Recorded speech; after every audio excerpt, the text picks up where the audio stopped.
Hello everyone, this is my new program, Gentlemen's, and my guest today is real gentleman, Scott Ritter. Mr. Ritter, we appreciate your work and very grateful. A huge number of people in Russia are grateful to you, your work, and waiting for you in your book tour of Russia. Thank you so much. Today I have 7 questions for you, and my first question is related to the issuance of the arrest warrant for Vladimir Putin of International Criminal Court. In my opinion, this is another proof that the collective West absolutely does not want to negotiate. And secondly, this is another spit in the face of all Russians. We in Russia do not hate the West, but when we look at such decision, we think that the level of their stupidity is unreal. It's impossible to understand. They want to insult us. What do you think about this? What is the point of this decision? Well, what we know is that the decision is not about the rule of law. It's a decision about political motivations. Is that this decision coming on the eve of the 20th anniversary of the greatest war crime committed this century, which is the U.S.-led invasion of Iraq. And the perpetrators of this crime, both George W. Bush, Tony Blair, but to some extent, Bill Clinton, who helped set up this invasion, and Barack Obama, who continued it. So 4 of the world's greatest war criminals continue to travel the world freely, be wined and dined and feted, and no warrant has ever been issued for their arrest. The one time when the International Criminal Court did seek to bring justice to America is when it threatened to issue warrants or to investigate war crimes perpetrated by American soldiers in Afghanistan. At that time, the United States basically threatened to arrest every single one of the justices on the ICC and bring them to American justice, and immediately those threats went away. So we know that the International Criminal Court is not a court of law. We know it is not a court of justice. What it is a compliant tool of the rules-based international order to, and I won't use the word prosecute, to persecute those whom the West finds inconvenient. Now, to date, they've been able to go after African warlords. They've been able to go after Bosnian and Serbian defeated generals and presidents, but they've never taken on something of this magnitude. First of all, we have to understand that just on the face of it, this warrant has no validity under the rule of law. Not only is Russia not a party to the ICC, but you can't indict a head of state. I mean, that's just sort of like rule number 1. I have a fantasy, which is I'd love to see Mr. Khan, the prosecutor, try to serve this warrant on Vladimir Putin. I fantasize about this. I dream of that moment because it would just be a sight to see. It would just be glorious the way that Mr. Khan's life was terminated instantly by Vladimir Putin's bodyguards. And I would also like to see what would happen to the ICC facilities in The Hague should they go forward to this, because I think the Kinzhal missiles would make quite the explosion in these facilities. They don't understand that you don't get to play games with world powers and world leaders. This isn't about justice. Vladimir Putin committed no crime. What is he being accused of? When you have a Ukrainian leader, Petro Poroshenko, stand there and announce to the world that he will shell the Donbass and compel the children of the Donbass to cower in basements. And then Vladimir Putin sends in the Russian army and they free these children. And they take these children out of harm's way. And this makes him a criminal. They accused him of kidnapping. What kind of kidnapper holds the children in safety only to turn them over to the parents when the parents show up and say, we want our children. Thank you for taking them, but we're now ready to have our children back. And they freely turned the children over. No crime was committed, none whatsoever. And a humanitarian act was undertaken by the Russian Federation at the behest of the Russian leadership. That's what happened. But the world can't say that. You see, to say that would have to recognize that Russia is a force for good. That's not the narrative that exists in the West. Russia, of course, must be painted as a force of evil. Now, who is holding this paintbrush? A Ukrainian regime as vile and odious as one that has ever existed in Europe in the last century. A regime that has bought into the hateful ideology of Stepan Bandera, that has allowed the Nazi ideology of Adolf Hitler to once again rear its ugly head in Central Europe. A regime that is responsible for the deaths of hundreds of thousands, the displacements of tens of millions, and the destruction of over $1 trillion worth of infrastructure. This is all on the Ukrainian regime. Now, maybe they can say, well, we were pushed into this conflict, but pushed by whom? By Russia? No.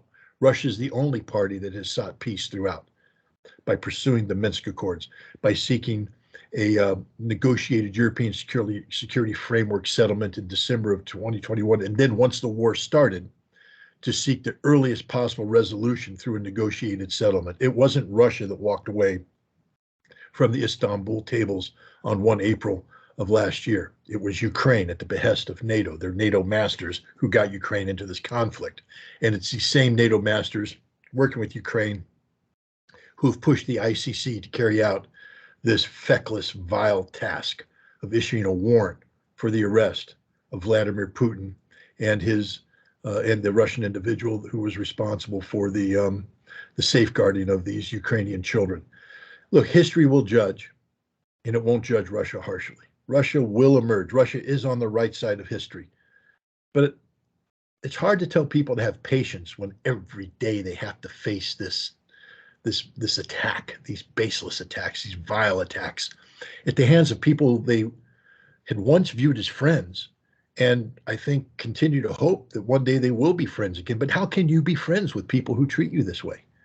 It's a fair question, but I am disgusted by what has happened here, especially, again, on the 20th anniversary of the greatest war crime committed this century, which is the invasion of Iraq. And that George W. Bush and his entire administration continue to be treated as legitimate leaders, as people deserving respect. They belong in jail. Absolutely. My next question is also about the president, but now only of China. Xi Jinping arrived in Moscow. You have talked a lot about the Chinese peace plan, but to be honest, many Russians are not ready to accept it. We have already suffered too many victims, and many people are not ready to recognize this as a victory. They want both Odessa, Dnipropetrovsk, Nikolaev, Kharkov to be part of Russia. A change of Zelensky regime. This is hope that, on the contrary, Xi Jinping will come to provide more assistance to Russia. Not artillery, but maybe other materials or components of weapons. Moreover, there are reports that sources this time huge Russian cargo planes An-124 often fly to China and bring something from there. And the US has often talked about this and even imposed sanctions against individual Chinese companies. What do you expect from the arrival of the Chinese president in Moscow? Well, first of all, this is a momentous occasion. You have the newly appointed or elected Chinese president, an unprecedented third term, consecutive term, choosing as his first foreign travel as head of state to go to Moscow. It sends a clear signal as to where China's loyalties and friendship are. And they're with Russia, they're with Moscow, they're with Vladimir Putin.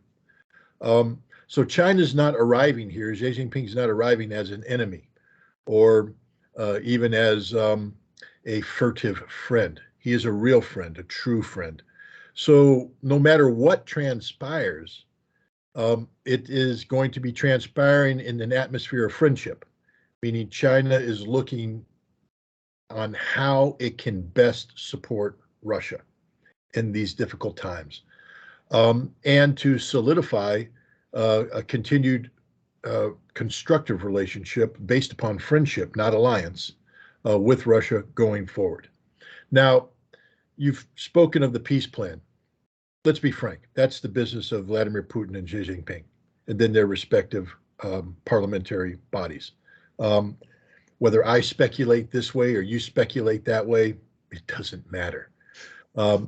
People have asked me questions, and I have to go based upon the data that is available. What do we know? We know that China is a nation that has bought into a notion of Westphalian principles dating to the Treaty of Westphalia that speak of respect for sovereignty and the integrity of national boundaries, and that these Westphalian principles have been challenged by Russia's incursion into Ukraine. No matter how much Russia may believe it is justified, I happen to agree with Russia in this case, it does run contrary to Westphalian principles. So China has been struggling with how to support Russia and yet maintain true to its core values. So this has been an ongoing struggle for China. This is one of the reasons why China has not come out and said, we support Russia's actions in Ukraine. Mm-hmm. But neither has China supported the sanctioning of Russia. In fact, the opposite. China has encouraged the broadening of economic relations during a very difficult economic transition that Russia is making from the West and pivoting to the East. And China has been a major player in this. Without China's assistance, Russia would not be in the economic situation that it faces today. Do I believe that China is going to provide military assistance to Russia? One, I don't believe that Russia needs it. I'm not somebody who thinks that Russian defense industry is not capable of supporting Russia's war objectives. Russia is a nation that has been preparing for the potential of a conflict with NATO, not one nation, but the entire alliance, for decades now. And to insult Russia by saying they ran out of ammunition after 1 year of fighting Ukraine, I don't buy it. Maybe it's true, maybe it's not. But I don't buy it. I have more respect for Russian leadership and Russia's defense industries than to think that after 1 year they exhausted their ability to sustain combat against a NATO-style enemy, but it's only one country, not all of NATO. I know people are going to say, well, tens of billions of dollars of equipment have been thrown in there, but it's a fraction of the totality of NATO. Russia has been preparing for a conflict with NATO. So how could it run out of ammunition in 1 year against one NATO type member? Mm-hmm. Two, this is an artillery-driven war. Artillery is the weapon of choice. It's the most important weapon on the battlefield at this time. And that means that artillery ammunition is the fuel of this war engine. So if artillery ammunition is the fuel, why would you give China control of your fuel? Because if the goal is to be able to hit the accelerator when you want to create increase in combat potential on the battlefield at a time and place of your choosing, why would you give China the ability to put their foot on that accelerator? Because now what could happen, even though China says they are great friends with Russia, and I don't doubt them, China has its own national interests. And what happens if the United States comes and says, hey, we'd like to make a peace treaty about Taiwan? What's more important to China, Ukraine or Taiwan? This is a hypothetical. But now maybe China's foot doesn't go down when Russia wants it to go down. Maybe the foot stays off the pedal. The ammunition doesn't flow. Why would Russia ever allow that situation to happen? So I personally, again, because I respect Russian leadership and I understand how dedicated they are to the preservation of Russian sovereignty, why would they cede that sovereign control over their war, an existential conflict, to a foreign power, even one as close as China. So I don't think that this is a discussion about China providing that kind of military assistance. So why is China there? One, I think they're going to further their economic cooperation. I think we're going to see a furtherance of that. But China needs to overcome the self-imposed hurdles of the Westphalian principles when it comes to supporting Russia. There must be consistency. You know, for all that Russian people demand, rightfully so, that the world respect Russia's point of view, that the world respect Russian values, culture, and legitimate national security interests, then Russians must respect China's legitimate national security interests, values, culture, etc. And so China needs to be seen as pursuing a peaceful outcome to the Russian-Ukrainian conflict. There is a Chinese peace plan. They floated it already. Now, most people looked at it and went, nah, not adequate. But it wasn't meant to be adequate. It was a trial balloon. They floated it to get feedback, important feedback. Sometimes you put things out there that you know people are going to disagree with because you want to hear them disagree about it. You want them to commit to a line of thinking, a policy point, so that you have a basis now of negotiation. And what has been happening since China floated that trial balloon? There has been negotiation. That negotiation included the Chinese foreign minister coming to Moscow and meeting with Lavrov, Putin, and others. What did they talk about? We don't know exactly, do we? We know that Russian diplomats have been going to China and talking also. About what? We don't know. But what we do know is that leaders of the stature of Xi Jinping don't fly to Moscow not knowing exactly what they're going to be talking about with Vladimir Putin. So there is a peace plan on the table. And Russia has agreed in principle to this peace plan. We don't know what it is, but it's there. And Russia has to go through this process out of respect for China, because this is a global conflict being waged between the collective West, Russia, and China together. So Russia cannot ignore China, push China away. Russia must respect China's interests in this regard. Now, Russia will never be expected to do something that damages its national security. But what did Vladimir Putin say on February 21st of this year? He gave a speech, a very important speech. I happen to listen to his speeches. I think it's important that we listen to his speeches because he oftentimes gives us a hint of what he wants to do, what he wants to accomplish. And with all due respect to the Russian people who demand that Odessa be Russia, that Dnipropetrovsk be Russia, that Kharkov be Russia, Vladimir Putin did not say that at all.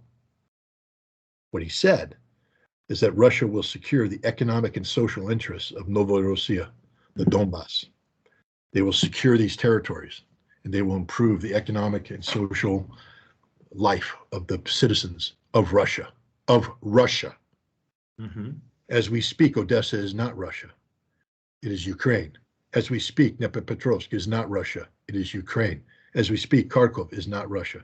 It is Ukraine. Now, Putin did say that they would push Ukrainian forces beyond the borders of Russia to the maximum range of the longest range system provided by the West, which in this case is about 150 kilometers. If you do that, suddenly Odessa is Russia. Dnipropetrovsk is Russia. Kharkov is Russia, but it is not yet Russia. So why would he do this? Maybe there's a Chinese peace plan that offers Ukraine one last chance at survival. One last chance to surrender on terms that give them the ability to sustain themselves as a nation state. Push your military back 150 kilometers. Get rid of NATO equipment. Institute constitutional changes that allow Zelensky to remain in government, but outlaw the Nazi parties. No NATO ever. things of this nature. Now, you have to give China a chance to go to Ukraine. Now, they won't physically go there. I think there will be a video conference. Yes. Will Ukraine accept it? Probably not. Will the West accept it? Probably not. Mm-hmm. But China gave it a shot, a good shot, and Vladimir Putin agreed to it. But now what happens if China makes a good faith effort only to be rejected by Zelensky and the West? What's happening on the front line as we speak right now? Is Russia winning or losing? And I think the answer is Russia's winning. Russia is breaking the Ukrainian back, their defense. You're starting to see important breakthroughs in Bakhmut and other areas. As the Ukrainian lines are stretched thin, they don't have enough troops. There's talk about a Ukrainian counteroffensive, but there will be no counteroffensive. Ukraine is dying as we speak. Why is Xi Jinping here now? Because when Ukraine rejects the peace plan, the Russian army can be unleashed. And where do they go? Odessa, Dnipropetrovsk, Kharkov. And because Ukraine turned down the peace treaty, Russia will absorb Odessa, Dnipropetrovsk, Kharkov. But you can't get here to there without a process that respects China's own logic when it comes to foreign policy. In China, because they put forward a peace treaty that Russia supported, a peace effort that Russia supported, will be on Russia's side when the West rejects it. And that's important.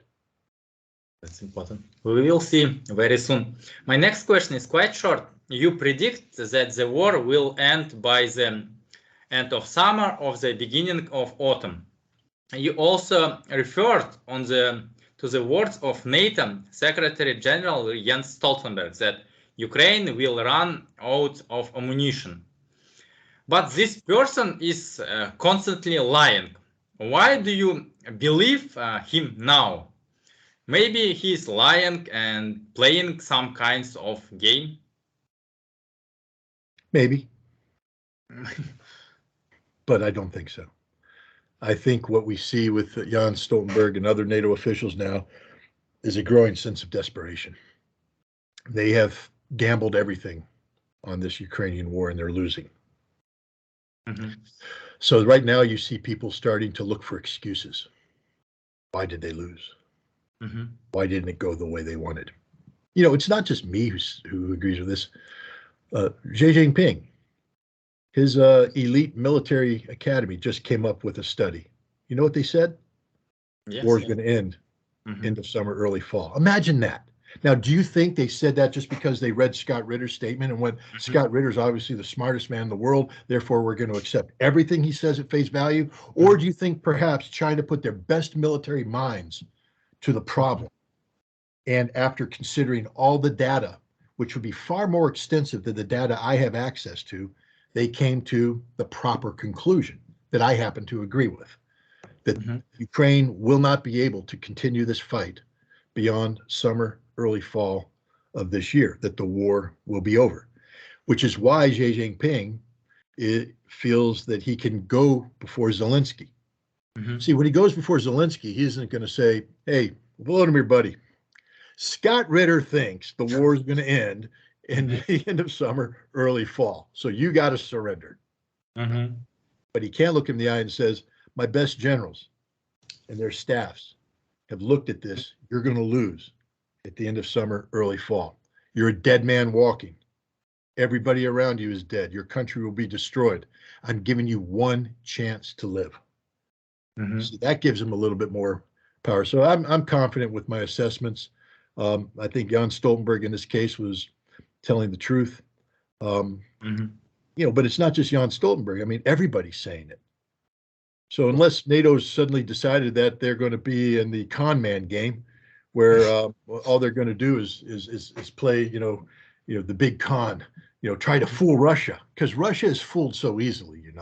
There's no serious people in Russia. The general staff is a joke.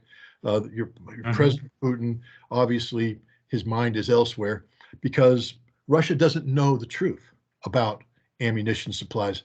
Russian intelligence is incompetent. No, the Russians know what's going on. They know the game too. And so does NATO. NATO understands that they have run out of the ability to continue to support this war, this conflict in Ukraine. Yes, we will see. The next topic I wanted to discuss is Georgia, protest in Georgia and Abkhazia. You have expressed your opinion several times, told about the story of your wife and her father. It found is a very big response on my channel. I wanted to tell you a little story. Your wife is Georgian from Sukhumi. My best friend is Lali Lobzhanidze. This girl who danced in Georgian dance at the end of all my videos in my channel. He has a Georgian surname, Lobzhanidze. But neither she nor even her dad have ever lived in Georgia. They are citizens of Russia. And so every year she and her mother fly from Moscow to Sochi, have a rest there and want to go to Abkhazia. And every time she and her mother are stopped at the border and no, not allowed them. The only reason is their Georgian surname. I don't understand the danger posed by 27-year-old girl and 60-year-old woman. I don't understand this. I think it's shame and it is bullying, absolutely bullying. I believe that this problem of Georgia and Abkhazia should be solved peacefully. In your opinion, it is possible in the near future? In the near future, no. Maybe. Too much.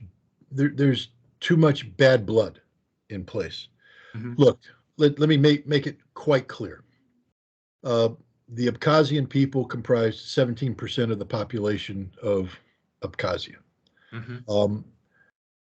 So the notion that they get to dictate the future of the Abkhaz autonomous region is absurd in the extreme.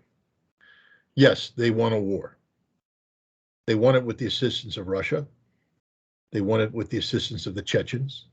They want it with the assistance of the Caucasian mountain people. But they won. And to the victor goes the spoils. But where is Abkhazia today? Sukhumi, 50% population of what it was before. A city in ruins. Nobody's investing in Abkhazia. Nobody will invest in Abkhazia. It is part of Georgia. Now, the Georgians need to understand their role in the disaster that befell them. During Soviet times, the Abkhazians had their own language. They could study at their own universities, and they enjoyed a degree of autonomy that was unprecedented in many ways. But when Georgia became an independent state, Georgian nationalism reared its ugly head, and they started to oppress the Abkhazians. Now, we also have to keep in mind the role of people like Suslov, the former Soviet ideologist, who viewed Abkhazia and creating the concept of an independent Abkhazia as a means of suppressing Georgian nationalism. We have to understand the role of the KGB in creating these national movements to keep Georgian nationalism down. So when Georgian nationalism raises its head, these systems came into being. This wasn't purely an Abkhaz national revolt. This was a KGB plot to keep Georgian nationalism down. We know this. It was out of control too, because the KGB no longer existed. This happened at the time when the Soviet Union collapsed. So basically you had generals and former intelligence officers running around running their own war in Abkhazia, doing their own thing. 1 minute you have a Russian Air Force squadron flying out of a base near Sukhumi. The next minute it becomes an Abkhazian Air Force squadron. How did the Abkhazians suddenly get an Air Force? It was a Russian Air Force. How did they suddenly get artillery? It was Russian artillery. How did they suddenly get paratroopers? They're Russian paratroopers who swapped over and fought. This was an uncontrolled situation, and the Georgians, frankly speaking, behaved abysmally. when they sent in the Mechedrioni, the horsemen, who were a criminal gang, but they suddenly called themselves nationalists. They came in, they killed Abkhazian kids who were in the street. They brutalized the people. They pushed them out. They were as guilty of brutalizing the Abkhazians as the Abkhazians later were guilty of brutalizing the Georgians. For every action, there's an equal and opposite reaction. If the Georgians push, they will be pushed back. And this is what happened, a horrible tragedy.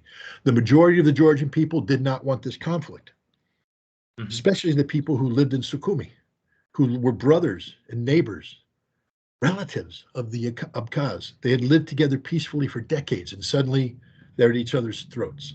The war is over.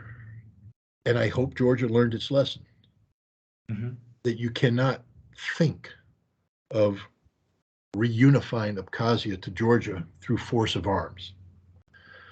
The only way this is going to be done is through negotiations, and Georgia is going to have to concede a great deal of autonomy to Abkhazia.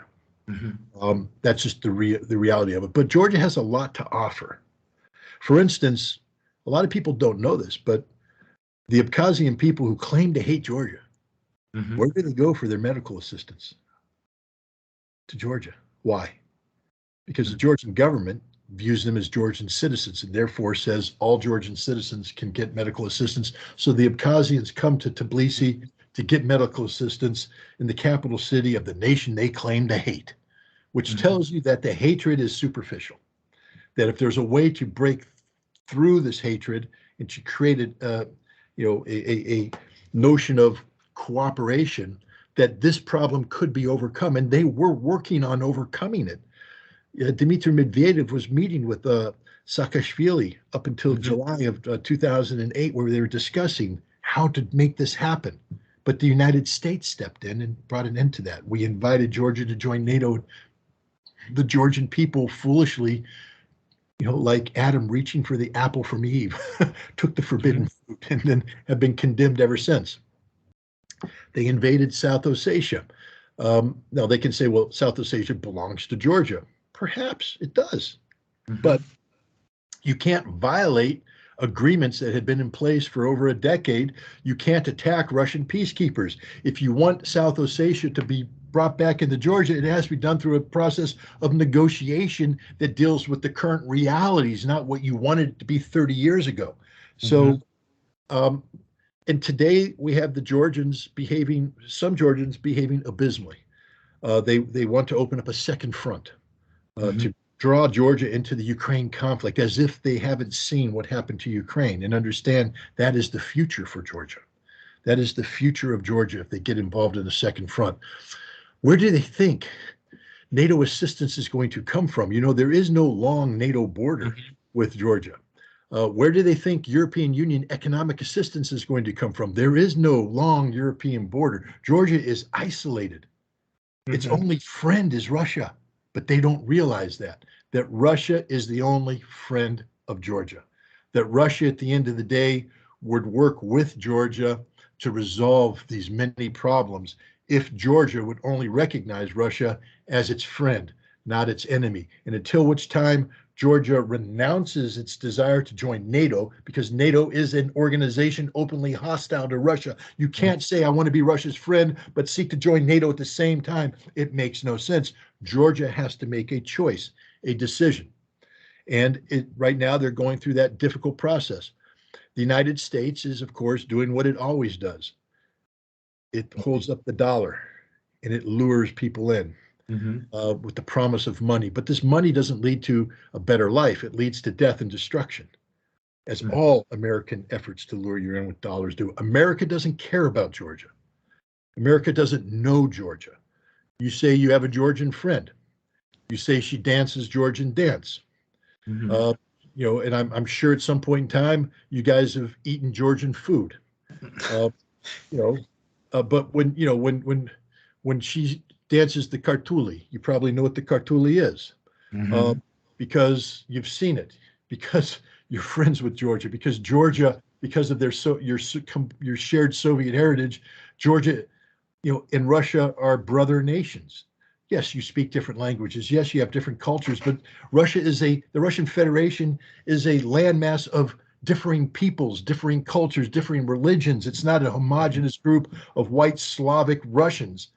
There are many white Slavic Russians. I'm not saying they're the dominant race, but they don't sit there and treat everybody else as dirt. They say we are all Russia. We have a shared culture, a shared heritage. I don't know if Georgia could ever become part of that or even wants to become part of that. I think Russia respects Georgian sovereignty. But you have a shared history of friendship, of brotherhood, of kinship. America doesn't have that with Georgia. We don't. And we don't want Georgia to be Georgia. We want Georgia to be our servant. We want Georgia to do what we tell it to do when we tell it to do it. And this will only lead to further death and destruction of Georgia. So that's why I've spoken out, because I'm very concerned. And I take this personally. Look, I'm an American. So literally speaking, if I hadn't met my wife, I would be one of those ignorant Americans who didn't know what the Kartuli is, who didn't know what the military dances are, who doesn't know what Kinkali is, or Khachapuri, or what Joseph Stalin's favorite wine is. I would have been ignorant about Georgia as the day is long, but I married a Georgian woman. I've been to Sukhumi. I've seen how lovely it is, and I recognize it as a Georgian city in Abkhazia. I recognize that there are the complexity of the term Abkhazia. To Georgians, Abkhazia means something totally different than Apsua. Apsua, of course, are the Muslim, tribal elements who now call themselves Abkhazians, but they're part of the larger Circassian group. I've studied the history. I understand about the Russian conquest coming down and how the Circassians, including the Abkhazians, were exiled in large numbers to the Ottoman Empire. I've studied all of this. So I know Georgia. Georgia's may not be in my blood, but it's in my heart and it's in my brain. And I know how this has traumatized my wife's family. Her father and mother are buried here in Del Mar, New York. They belong in Georgia. They belong in Sukhumi. That was their home. That's where they married. That's where they had kids. That's where they raised their families. And that's where they should be buried, in their homeland, under the soil of their parents and their grandparents. But here they are in America, a foreign country, because they can't go home. My wife would like to be able to go home, not because she wants to leave America, but she would like to visit her home, see her home. She would like to have her daughters be able to visit Sukhumi and see Sukhumi, but she can't right now. She used to believe that the best way to get Sukhumi was through military force. She used to believe that was the way, but she's changed her mind and you know what changed her mind? The war in Ukraine. She finally woke up to what America does, what American friendship means. American friendship only means the destruction of your country. And she is an American. She's an American citizen now. She's married to an American, a proud American. But she recognizes that America is not the friend of Georgia. Americans know nothing about Georgia, and they aren't willing to die for Georgia. So why would you get involved in a war that's being pushed on you by America, when at the end of the day, no American's going to die for Georgia? The only people that are going to die are Georgians, and not for anything that Georgia wants, but for what America wants. So she's had an epiphany, so to speak, and she now recognizes that Georgia must avoid the mistakes of Ukraine, that the way forward has to be through diplomacy, and it has to be out of a spirit of friendship with Russia. This will take time. This isn't going to happen overnight. But that's a trajectory that's far better than the current one, which only leads to more death and destruction. I hope your wife will travel in Sukhumi in Abkhazia. This is a beautiful place. This is sea, mountain. This is beautiful place. Today is the anniversary, 20 years since the beginning of the US invasion of Iraq. I have two questions for you on this topic. First, do you remember that day and your thoughts when? And secondly, as far as I understand, 95% of Americans, maybe more, know that the war in Iraq was a lie, a deception. I don't want to say bad things about Americans. I'm sure they're good people, hardworking people, smart people, kind people who take care of their family, children, and another. But why? Knowing that the authorities, the deep state lied about Iraq and that time harmed millions of people, now they continue to believe, in fact, the same people. Of course, bad people can suddenly become good people, but this requires the repentance, recognition of mistakes. But there is no such things, absolutely. No, you're right. Where was I on that? I was actually, look, it's a very painful memory for me because I spent a lot of time trying to stop a war. And when I say trying to stop a war, I wasn't demonstrating in the streets. I was trying to stop a war. I was, taking the lead and trying to get Congress to hold hearings. I was in a personal war against Joe Biden. I was in a personal war against John Kerry, a personal war against Senator Lugar of Indiana. And I was putting pressure on them to hold hearings. And then when they held hearings, they kept me out of the hearings because they didn't want to hear what I had to say. So then I went to Iraq. I was threatened with arrest. I was threatened with I was called a traitor, committing treason. Why did I go to Iraq?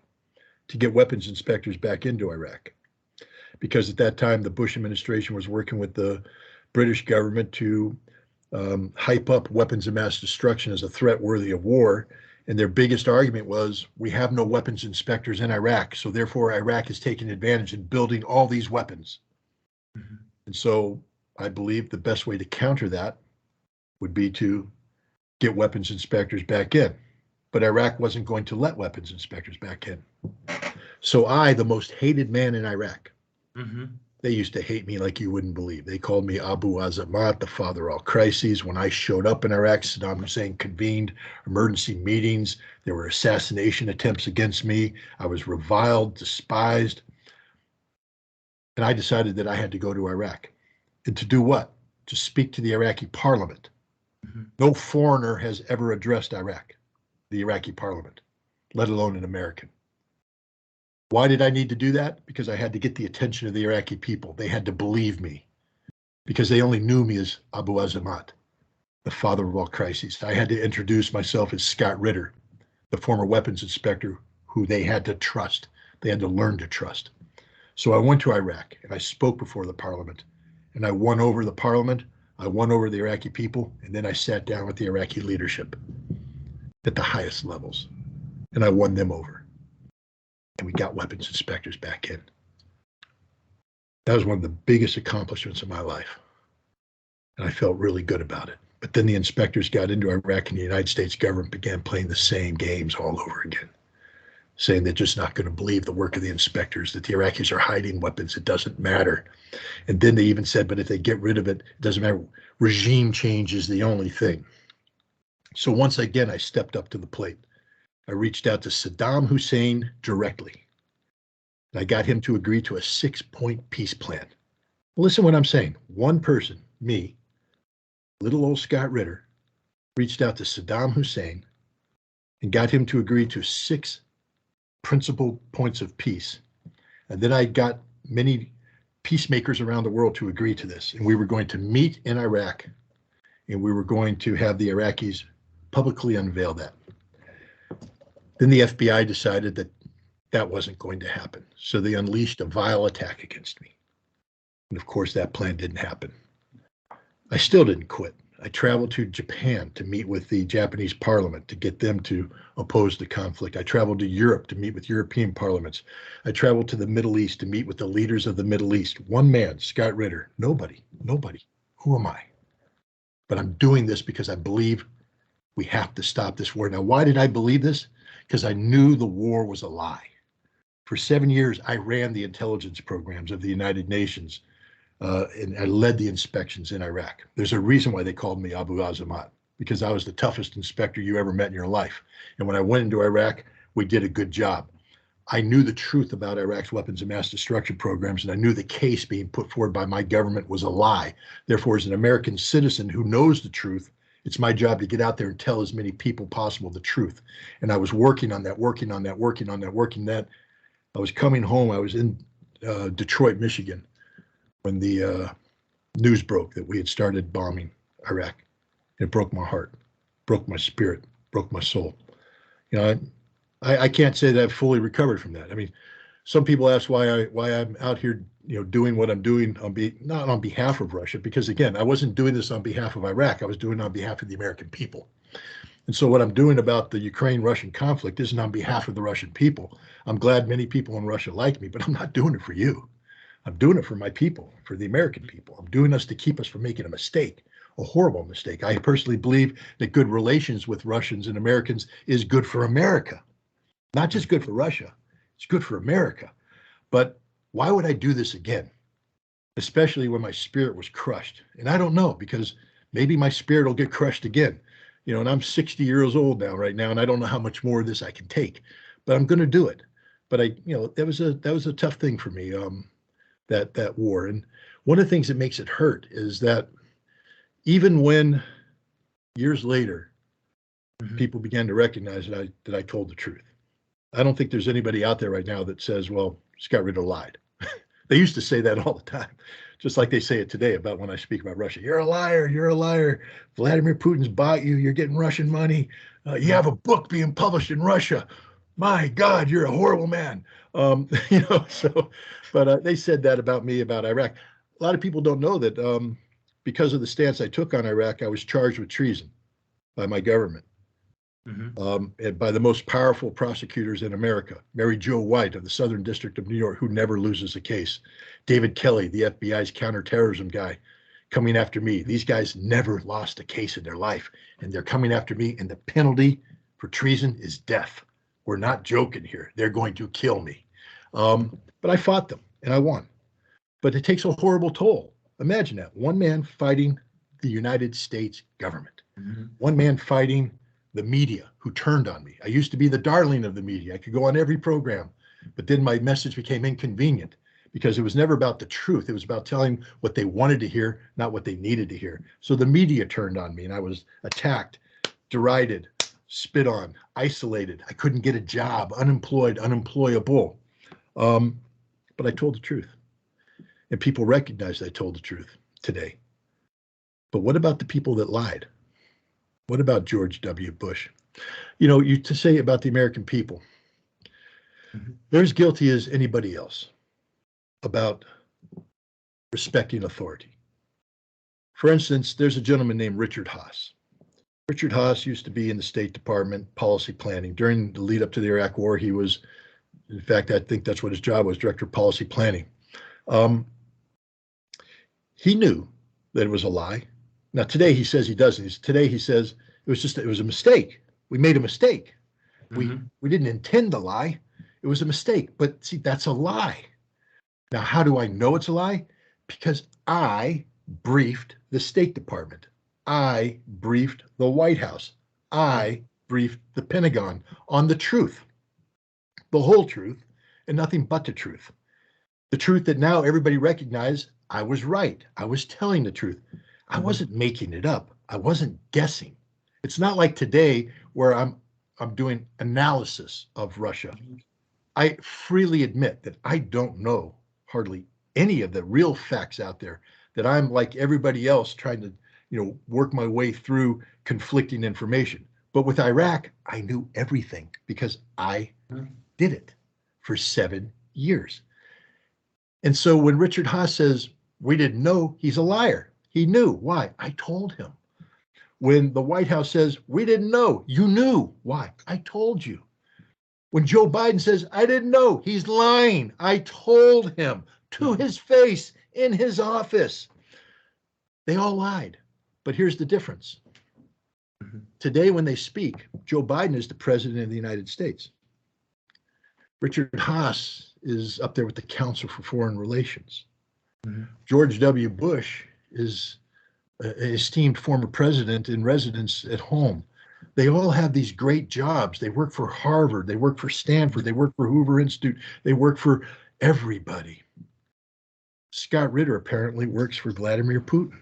So, I mean, so when it comes time for people, when they wake up in the morning, first of all, you don't have to work very hard to hear the official position. You turn on TV, it's there. You open up the newspaper, it's there. To hear me, you have to work. You have to actually get on the line, and you have to Google it, but you have to get through all the blocks from Twitter, the suppression from YouTube, Facebook suppression, and dig in deep and get through what other people are saying about me, push that away to get to what I say. And then you're left with a choice. Do I believe this, or do I believe the entire establishment that's talking to me? And for the average American, it's an easy decision. You believe the establishment because that's the authority. So you can condemn the American people all you want. But I would say that Russian people are the same way.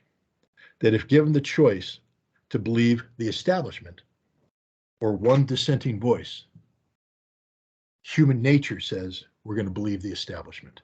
And that's where we are today. And it's a travesty, because in this case, there's no question that everybody recognizes that there were no weapons of mass destruction. That's hard. That's not even a debate today. There's some fringe element out there say, oh yeah, he had him. He sent him to Syria. He did this. He did that. Most people said, nope, they were gone.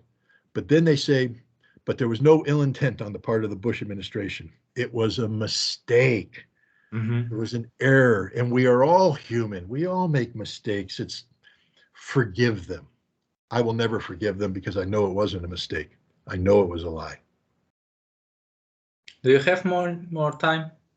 Sure. My next question is related to the Russian army. As you know, it has been decided to increase its strength from 900,000 people to 1,500,000 soldiers. I believe it seems to me that you will agree with me here that if there is war with NATO in the future, it will turn into a nuclear war in the very short time. And I don't understand why spend money on increasing the number of soldiers in the army when it is clear that there will be exchange of nuclear missiles in the war with NATO. In my opinion, this is money, the money of Russian taxpayers could have been spent in a more reasonable way. Do you agree with the opinion that spending on the army should be reduced, not increased? And do you understand the decision of Russian leadership?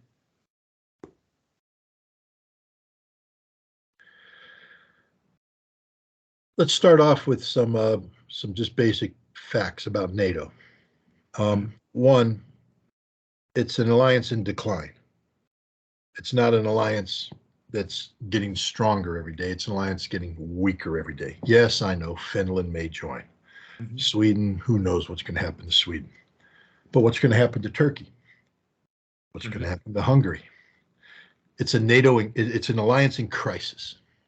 So now you're a Russian strategic leader and you're looking at NATO and you're saying, is this a homogeneous, strong element that if we ever go to war, it's inevitable that we go to nuclear? Or is this an alliance that's collapsing and we have to be prepared to deal with the chaos that comes from that collapse? And if it's the chaos that comes from that collapse, now we come down to the fundamentals of NATO. NATO can rally around each other under one of two ways. The first, of course, is the well-known Article 5. An attack against one is an attack against all, except it's not. Read Article 5. It doesn't say that all of NATO automatically goes to war.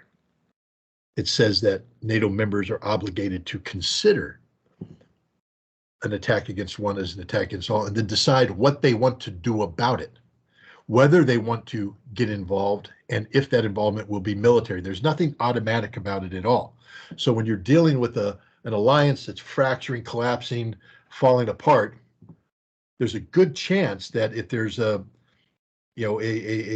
unprovoked or if there's a rogue crisis, for instance, between Finland and Russia or Poland and Russia, where the Finns and the Poles are to blame, Romania and Russia, where the Romanians are to blame, that many, if not most, of NATO members will say, we don't want to be part of this conflict. So now NATO's not involved. Mm-hmm. But now if Russia doesn't have a military, Russia could lose. Russia has to have a conventional military capable of defeating NATO in a conventional fight, because that will help preserve Russia's national security as NATO begins to break down. Now, at some point in time, Russia can reduce its military. But you know what's easier to do than build a military? Reduce a military. It's the easiest thing to do. It's very hard to build a military. And you can't wait until there's an emergency to say, I need a bigger military. Russian leadership's looking at the reality of Europe and recognizing that there could be a conflict with Finland. There could be a conflict with Romania. There could be a conflict with Poland that doesn't involve NATO.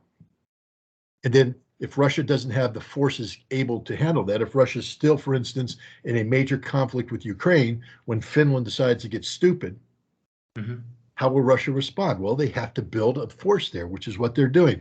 This is an absolute, in my opinion, an absolute necessity, an absolute requirement for Russian national security to do this. And as I said, at some point in time, as the situation devolves and then transforms into, hopefully, a negotiation with Europe over a new European security framework that brings, this core of stability into Europe, they won't need those many troops. And then Russia can once again begin the process of disarming.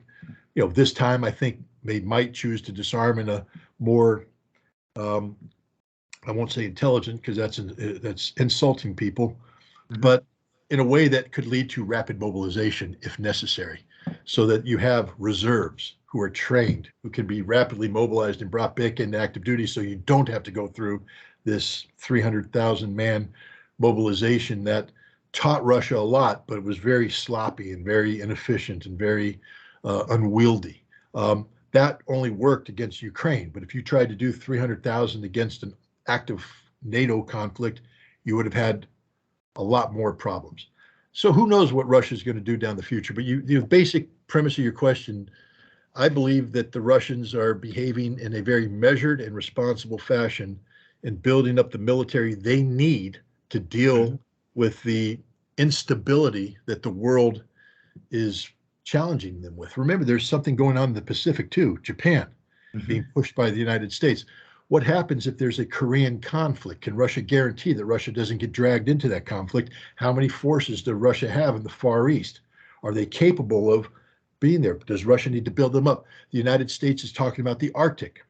Does Russia have sufficient forces to fight a war in Ukraine and hold the United States back in the Arctic and the Kola Peninsula and Belarus? Suddenly that 1.5 million may not be enough. Yes, we don't know. We'll see. I have recently been interested in the topic of post-traumatic stress disorder in veterans. As far I understand, this is issue very relevant in the USA. I also heard George Galloway's magnificent speech at Oxford in February about how ordinary British soldiers, nicknamed Tommy Atkins, suffer after participating in the war.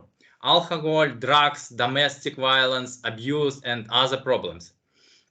I believe that the Soviet Union and then Russia, Afghanistan and Chechnya did not cope well with post-traumatic stress disorder in soldiers and socialization. For example, my father served in Afghanistan 2 years, and when he returned home, he resolved absolutely nothing from the state country. He still doesn't believe in the government because he thinks he is betrayed. He also had problems with alcohol.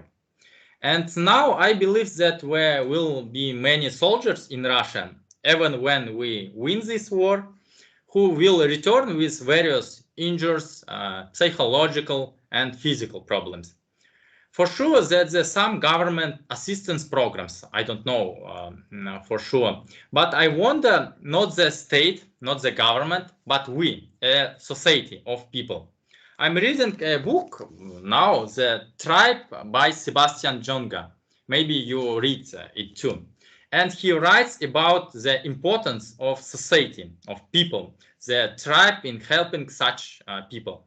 What do you think we, as not government, as a society of people, can do for such soldiers, veterans? How can we help them forget the horrors of war, what we have done and seen in this war? No, it's a very good question. Let's take a look at the Great Patriotic War, what we call the Second World War. Mm-hmm. No nation suffered the trauma that the Soviet Union suffered. I mean, it's a statement of fact.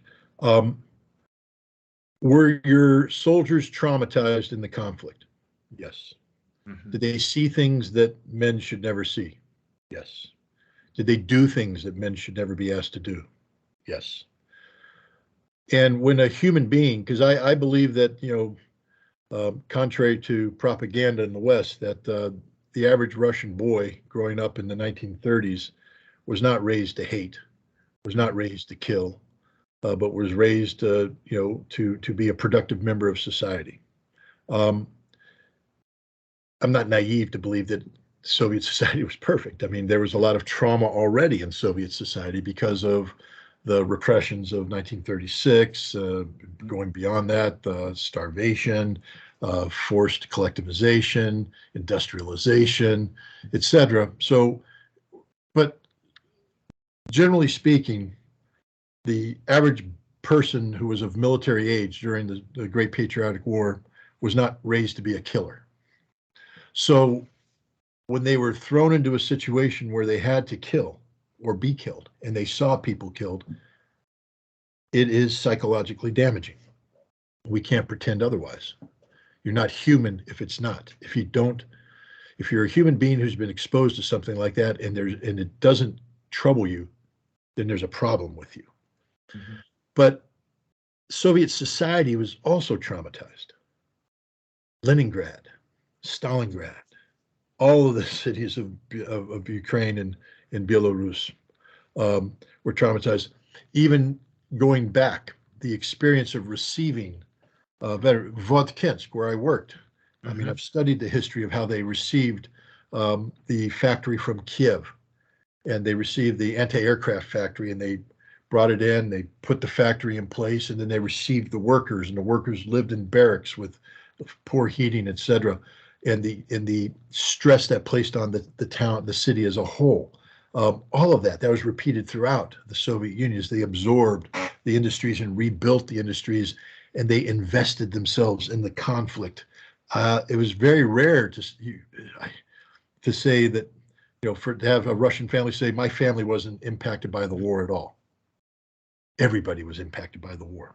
So when the Russian veteran came home, he also was returning to a traumatized society, a society that had been torn asunder, had seen things that shouldn't be seen, done things that shouldn't have had to been done, etc. And so the society healed together. I think that they bonded and they healed together. Am I going to say that there was no alcoholism amongst returning Soviet soldiers? Of course not. Of course there was alcoholism. Alcohol is the weakness of all men when they are confronted with depression and things of that nature. You escape to the bottle. It's what people do regardless of race. But they also had the society to say, don't work with us. Let's recover. Let's move forward. And so, I don't know the statistics. I can't claim that I've seen the statistics, but my guess is that Russia the Soviet Union recovered from the trauma of the Great Patriotic War collectively. And that is, this community helped each other as they struggled with what it meant to survive such a conflict and try and grow, move on past that. The United States, we sent 12 million men off to fight. Over 300,000 of them didn't come home. A larger number were wounded. And those that came home, many of them saw things that shouldn't be seen and did things that should never be done. But now they came to a society that wasn't traumatized by the war. It was inconvenienced by the war. The war was an inconvenience. We gave up our rubber tires. We gave up our steel pots. We tightened our belts. We had rationing, but it was an inconvenience. People still went out at night and partied and danced, and there was frivolity and all this kind of stuff. And there was a large segment of American male population that did not fight, nor did they want to fight. They stayed home, they made money, they got wealthy.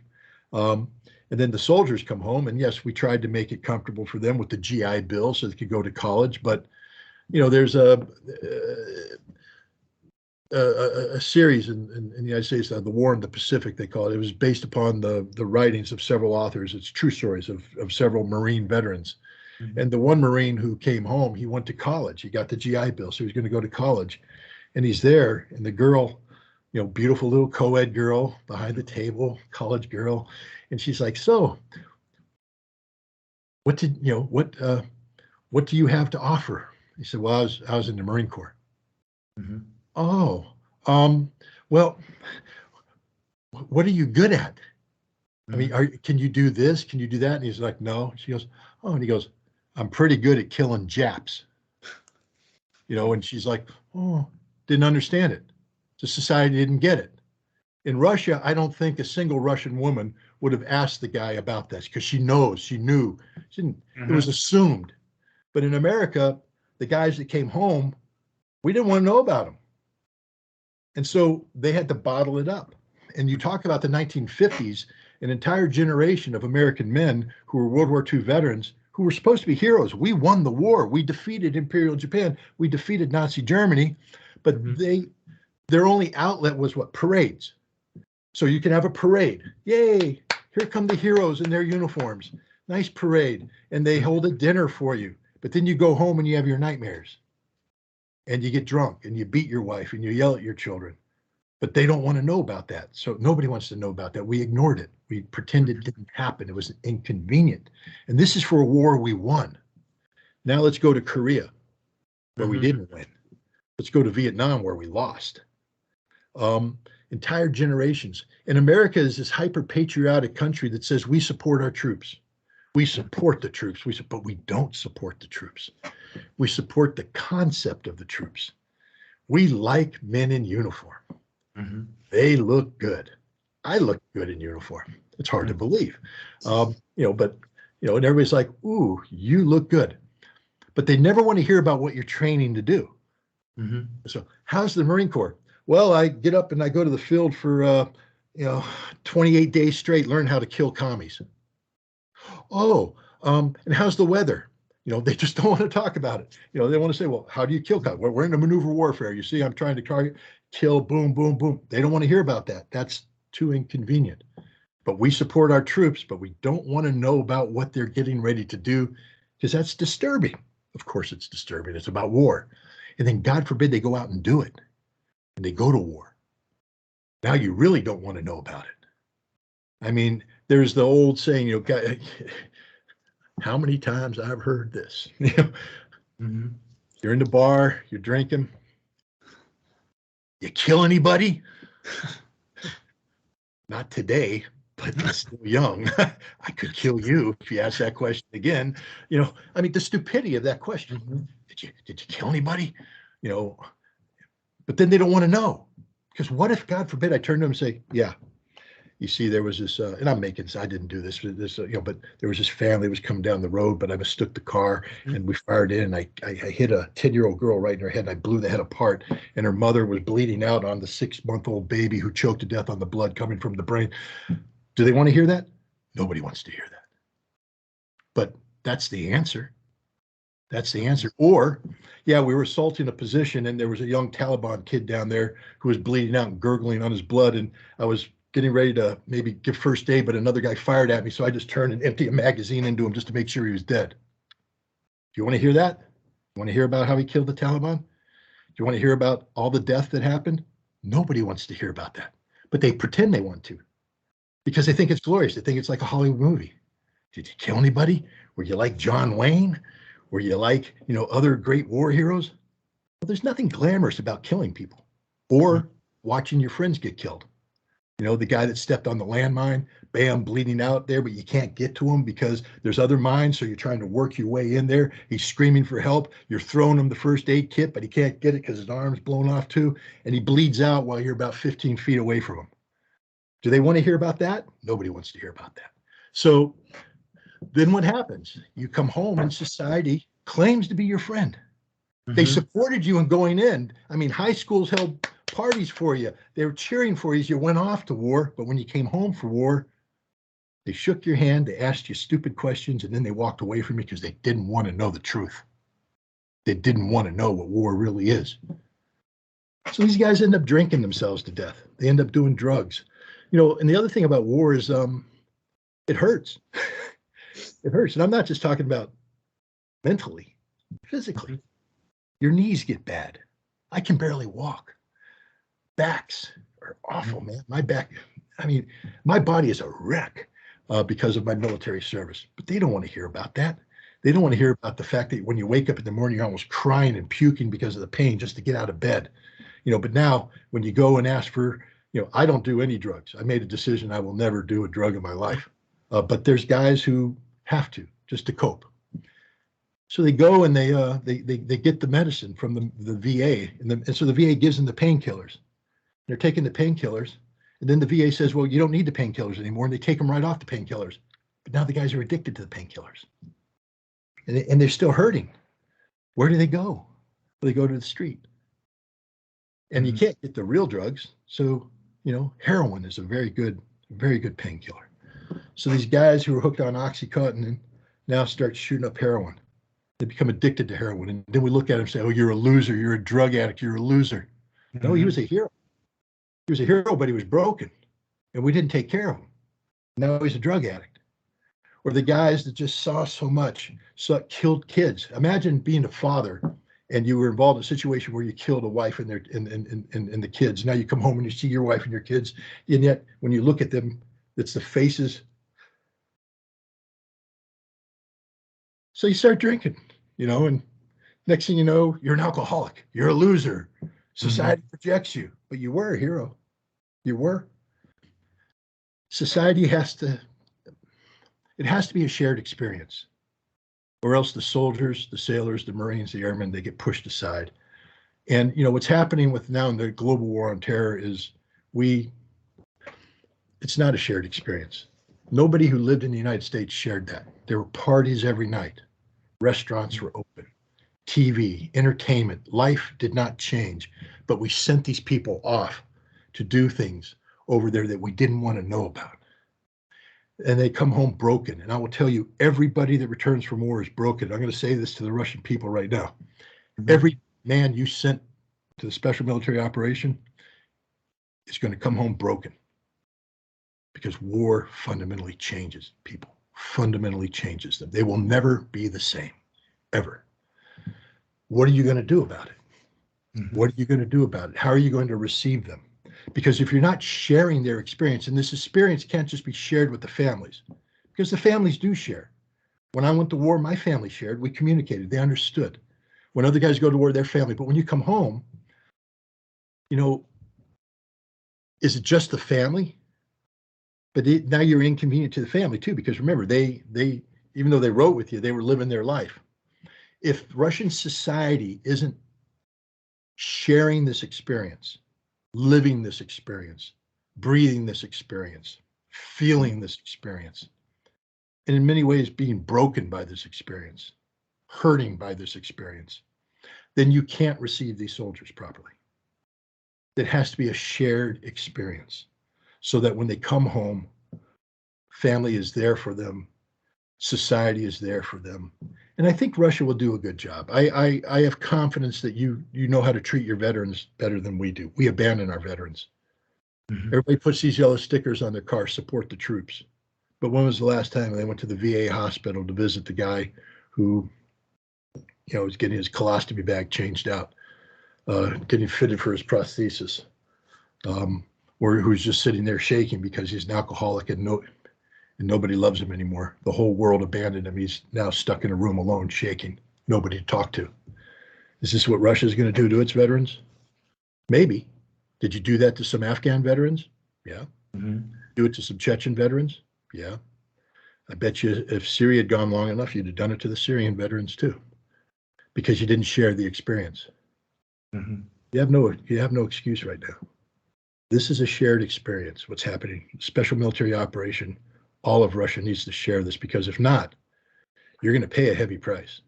You're going to pay a heavy price in the decades to come. You may win this war, but you're going to lose. You may win the war on the front, but you're going to lose the war on the home front when you receive all these soldiers who are broken. Every single one of them will be broken. They'll have seen things, they'll have done things. And if society isn't ready to deal with those consequences, you ask them to do this. Now they did it. If you turn your back on them and aren't willing to accept the consequences of what you asked them to do, then there will be PTSD. And that means that there will be alcoholism. There will be drug abuse. There will be beaten wives, abused children, because that's what happens when you break. They don't plug into society and behave normally. They behave abnormally. So. Thank you. My last question is your book tour to Russia. I heard that you will be in Russia for 25 days in May, and you have a list of 25 towns. I released the short videos where people asked you if you would be in Vladivostok, when in Nizhny Novgorod, but there were no more details. And all the people in the comments are writing, will Scott Ritter come to Kaliningrad? Scott Ritter coming is Orenburg? Scott Ritter coming to Volgograd? And another towns. Please tell us a little more about your tour. What towns are, what dates, what are you planning? We are very, very interested, and I guarantee to you there will be full halls everywhere in the old towns. Well, first of all, thank you for that. I'm hesitant. There it is, but it'll be in Russian.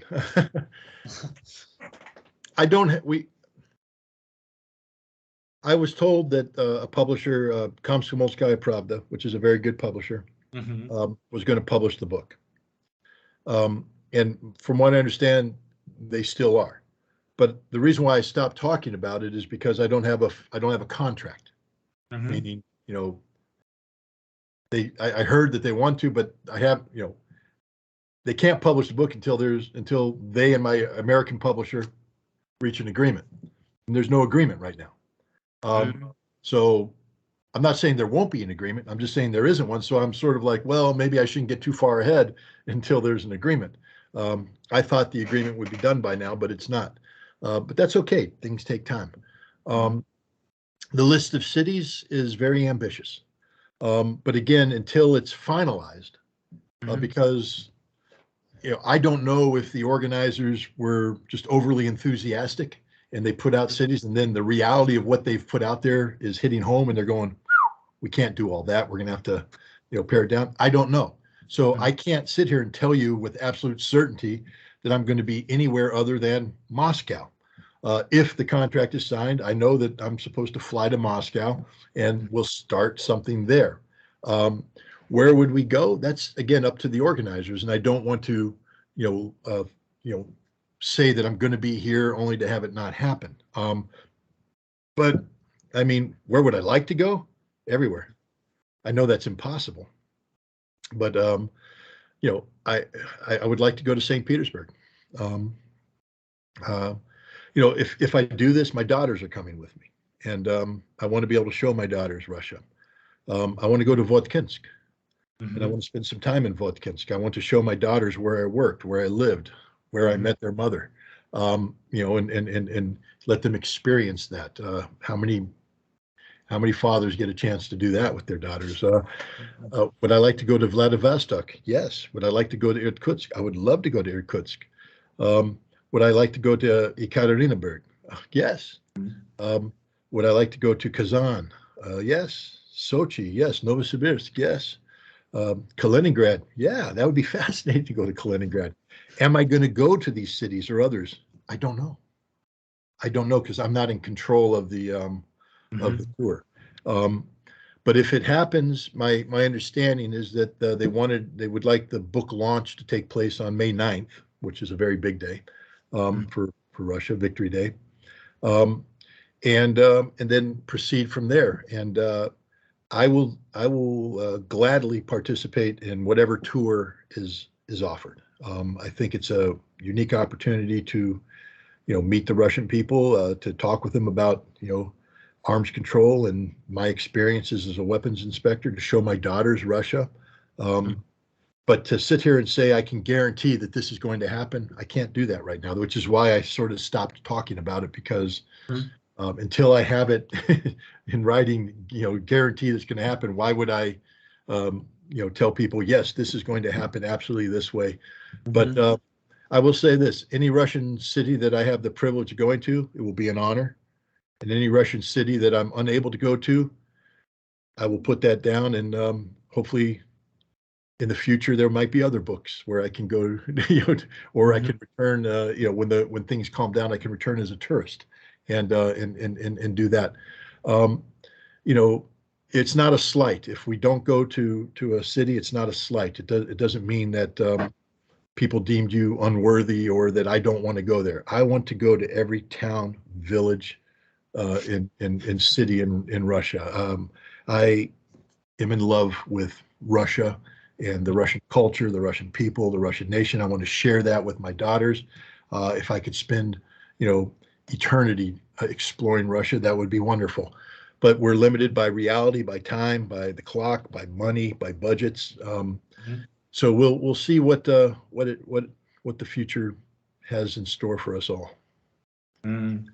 Do you practice Russian language? Thanks. I've been too busy, but I'm more. my wife does challenge me on occasion, but then she cringes when I speak Russian, and so she says it's probably best if I have an interpreter. She cried. Cringes.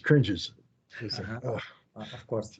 It's horrible. Anyway, welcome to Russia, and thank you so much. Your work, your interview, it's unbelievable, absolutely unbelievable. And it's he is hero, and in this situation with Iraq 20 years ago, and today with this situation. Thank you so much, Mr. Ritter. Thanks for having me. Thanks. Have a good week.